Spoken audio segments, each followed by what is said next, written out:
Hello, my name is Kelam from Estonia and the EPP Group, and I am happy to be one of those 270 members of the European Parliament who have supported a joint declaration about EU and Iran's relationship. And this statement is representing all political factions, absolutely all political factions of the European Parliament. You can take it as a very strong and clear message to our foreign policy leadership and our respective governments. And that is, we cannot proceed with our relationships with Iran, be it economical or political or social, unless there is clear improvement of human rights situation in Iran.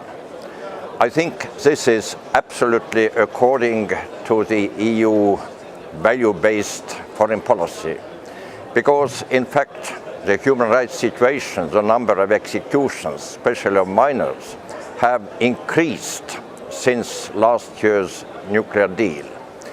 And it is very obvious that if there is no significant will by Iranian leaders to respect basic human rights, there can be no trust by the Western powers, by world democracies, to believe that Iranian leadership is going to change or they could be trusted either. I think the trend is showing in the opposite direction, because so-called moderates who were elected to the Iranian parliament have demonstrated no influence at all, and they have been forced to compromise with so-called conservatives. Essentially, there has been no change of politics or change of mood.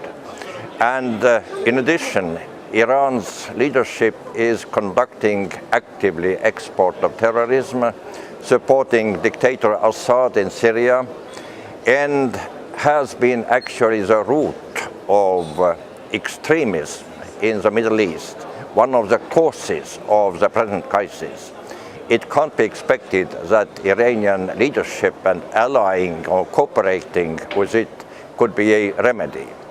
Therefore, I think that our leaders should take very serious consideration of the statement by 270 members of parliament, and there are many more who would be willing to co-sign yet.